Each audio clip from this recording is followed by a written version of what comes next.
The next topic of the series is depression in freezing point. तो depression in freezing point क्या होता है कि अगर हम लोग किसी सॉल्वेंट में सॉल्यूट को मिलाते हैं तो सॉल्वेंट का वेपर प्रेशर क्या होता है, कम होता है। मतलब उसके मॉलिक्यूल की जो काइनेटिक एनर्जी होती है वो क्या होती है, स्लो डाउन हो जाती है, कम हो जाती है, जिसकी वजह से ये मॉलिक्यूल आसानी से क्या होते हैं, फ्रीज हो सकते हैं। मतलब क्या हुआ कि जो सॉल्वेंट है उसको फ्रीज करना डिफिकल्ट है विद रिस्पेक्ट टू सोल्यूशन। तो सोल्यूशन को फ्रीज करना आसान है, सॉल्वेंट को फ्रीज करना डिफिकल्ट होता है, क्योंकि सॉल्वेंट की जो काइनेटिक एनर्जी होती है वो सोल्यूशन से ज्यादा है। तो ये जो डिक्रीज इन फ्रीजिंग पॉइंट होता है, इसी डिक्रीज इन फ्रीजिंग पॉइंट को हम लोग बोलते हैं डिप्रेशन इन फ्रीजिंग पॉइंट। तो सबसे पहले हम लोग देखेंगे कि फ्रीजिंग पॉइंट क्या होता है। First of all, the temperature at which vapor pressure of a liquid becomes equal to the vapor pressure of a solid is called freezing point। सो एक टेम्परेचर होता है जिस पे एक लिक्विड का वेपर प्रेशर एक सॉलिड के वेपर प्रेशर की क्या होता है, इक्वल हो जाता है। उस कंडीशन को हम लोग क्या बोलते हैं, हम लोग बोलते हैं फ्रीजिंग पॉइंट। अगर इस चीज को हम लोग ग्राफिकली समझने तो हमें एक कर्व है ए बी, जो किसके लिए है, फॉर अ सॉलिड। किसके लिए है, सॉलिड। तो A B curve is curve for the solid at end point C. पर इसका जो फ्रीजिंग पॉइंट है वो कितना है, टी। अब क्या है, अब हमारे पास सॉल्वेंट है। क्या है हमारे पास, सॉल्वेंट। इस सॉल्वेंट में ऐड कर दिया गया सल्यूट। किसको ऐड कर दिया, सल्यूट को। जैसे सल्यूट को हम लोग ऐड करेंगे ये बन जाएगा सोल्यूशन। क्या बन जाएगा, सोल्यूशन बन गया। अब इस सोल्यूशन में ये जो वेपर कर्व है वो है डी एफ। तो D F is vapour pressure curve for the solution. तो आप देख सकते हो कि जो सोल्यूशन का वेपर प्रेशर कर्व है वो सॉल्वेंट से क्या है, नीचे है। अब क्या होगा, जब हम लोग सोल्यूशन को फ्रीज करेंगे तो सोल्यूशन के अंदर जो सॉल्वेंट है उसका वेपर प्रेशर क्या होगा, कम होगा। उसका वेपर प्रेशर कम होने का मतलब ये हो गया कि उसका टेम्परेचर क्या होगा, धीरे धीरे क्या होगा, कम होगा। एक टाइम आएगा जब टेम्परेचर बहुत कम हो जाएगा तो जो लिक्विड है वो सॉलिड स्टेट में चेंज होना शुरू हो गया। तो वे सी अप्रोचेस टू ई, कहाँ पहुंच रहा है, ई। तो इस पॉइंट पे हम देखते हैं कि जो सॉल्वेंट है ये और जो सोल्यूशन के अंदर सॉल्वेंट है दोनों का वेपर प्रेशर क्या हो गया, सेम हो गया। इसी पॉइंट को हम लोग बोलते हैं फ्रीजिंग पॉइंट।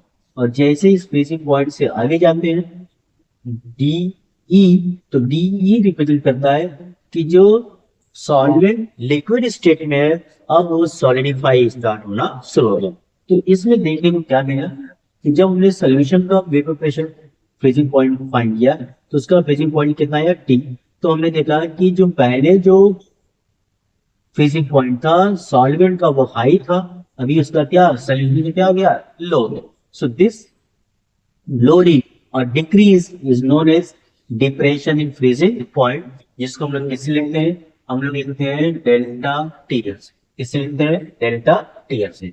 ना अगर मैं कंसीडर करूं कि late freezing point let freezing point of solvent be T naught and solution solution be T। so therefore अगर आप ग्राफ से देखो तो सॉल्वेंट का जो फ्रीजिंग पॉइंट है वो ज्यादा है, सोल्यूशन का क्या है, कम है। सो देयरफॉर हमें क्या रिलेशन मिलेगा, T not is greater than T. ठीक है ना। अगर मैं इस ग्राफ से सम कि जो फ्रीजिंग पॉइंट पे लोअरिंग हुआ है, डिप्रेशन हुआ है, उसको अगर फाइंड करें तो कैसे होगा, delta T F equal to T naught minus T. तो कंसीडर कर लेते हैं कि let delta T F be the depression be the depression in freezing point. So therefore we will get delta TF is equal to T naught minus T. We can give equation number 1. अब ये जो depression हो रहा है इन freezing point वो किसकी वजह से हो रहा है, it is because of vapour pressure lowering. जो वेपर प्रेशर है सॉल्वेंट का सोल्यूशन में, उसके वेपर प्रेशर के कम होने की वजह से उसके फ्रीजिंग पॉइंट में क्या हो रहा है, डिप्रेशन देखने को आपको मिल रहा है। सो इट मीन्स व्हाट कि जो डिप्रेशन इज फ्रीजिंग पॉइंट है it is directly proportional to the lowering in vapor pressure. So we can say that the depression in freezing point is directly proportional to the lower to the lowering in vapor pressure. So vapor pressure उसके lowering की वजह से, so therefore we can say कि delta TF is directly proportional to किसके हो गया delta V। हमने इसको दे दिया इक्वेशन नंबर 2। पहले भी हम लोग पढ़ चुके हैं एलिवेशन बॉइलिंग पॉइंट, या हम लोगों ने जब राउल्स लॉ पढ़ा था तो उसमें देखा था कि जो वेपर प्रेशर की जो लोअरिंग होती है वो किसकी वजह से होता है, it is because of addition of the solute in the solvent.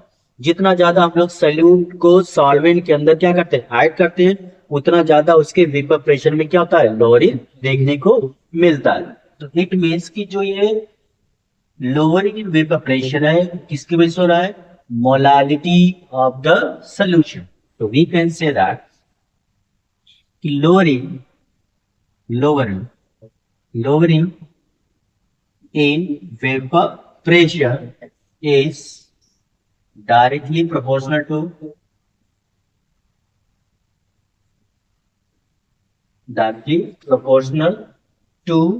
molality, directly proportional to molality of solution। तो solution है उसकी molality से क्या होगा directly proportional। So therefore we can get delta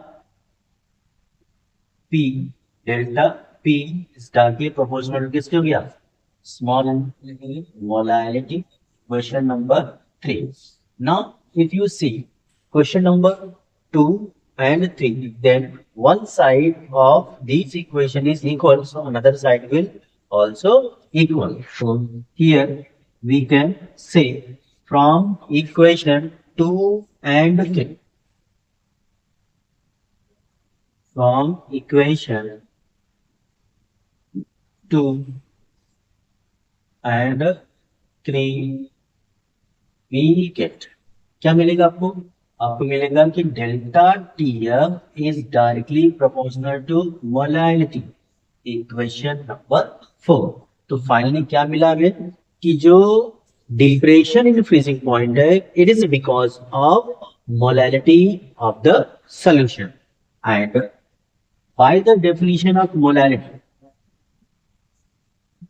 by the definition of molality, अगर molality को define करें तो small x is equal to N2 upon W1 in kg, equation number 5। So molality क्या होता है, number of moles of solute dissolve in 1 kg solvent or 1000 gram of solvent is called molality. It's called what? Molality. Now, if we see from equation 3, 4 and 5, so we'll say from equation 4 and 5, 4 और 5 देखिए, हम 4 में 5 से m की value को 4 में क्या करने वाले, प्लेस करने वाले। So we get delta T F is equal to, here proportional sign है तो उस प्रोपोर्शनल साइन को क्या करेंगे, रिप्लेस या फिर एक लाइन और इंक्रीज कर देते हैं, डायरेक्टली प्रोपोर्शनल टू किसके हो गया, n2 upon w1, n2 upon w1। अगर मैं यहाँ पे प्रोपोर्शनल साइन को क्या करूँ, रिप्लेस करूँ, so we get delta T F equal to K F into n2 upon w1, या फिर हम इसको एक्सटेंड कर सकते हैं, के एफ n2 को हम लोग लिख सकते हैं w2 upon m2 into w1। So this is the relation between depression freezing point and molar mass of the solute. Now, if we see, here is Kf. Here is what? Kf. Kf को हम लोग बोलते हैं cryoscopic constant. क्या बोलते हैं? Cryoscopic constant बोलते हैं। क्या बोलते हैं? क्रायोस्कोपिक कांस्टेंट या मोलर डिप्रेशन कांस्टेंट। इसका दूसरा नाम क्या है? Molar depression constant. ठीक है, अगर हम डिफाइन करना चाहें कि जो क्रायोस्कोपिक कांस्टेंट होता है वो क्या होता है, सो हम सिंपली इसको डिफाइन कर सकते हैं। क्या है? The depression in freezing point produced by dissolving 1 mole of solute in 1 kg salt. 1 kg solvent is called cryoscopic constant. It's called what? Cryoscopic constant. अब ये जो हमारे पास इक्वेशन मिला है, अगर मैं इस इक्वेशन को किसके टर्म में को, in terms of want of factor, so we get a formula in terms of watt of factor. सो हमें क्या मिलेगा, delta T F equal to I K F into M. Clear? दूसरा इक्वेशन क्या मिल सकता है, delta T F equal to I K F N two upon W. So these are the relation in terms of what? Weight of factor, and these relations are very much important while they are going to solve numerical problem related to the depression in freezing point. यहाँ पे एक term आ रहा है want of factor. क्या रहा है? Want of factor. अगर want of factor को देखें तो ये दो तरह से देखा जाता है। एक देखा जाता है इलेक्ट्रोलाइट के लिए, किसके लिए देखा जाता है? इलेक्ट्रोलाइट के लिए, और दूसरा देखा जाता है नॉन इलेक्ट्रोलाइट। नॉन इलेक्ट्रोलाइट के लिए जो आई की वैल्यू होती है वो हमेशा 1 होती है। अब नॉन इलेक्ट्रोलाइट के क्या आते हैं, जैसे आ गया ग्लूकोज हो गया, क्या गया ग्लूकोज, और क्या गया यूरिया।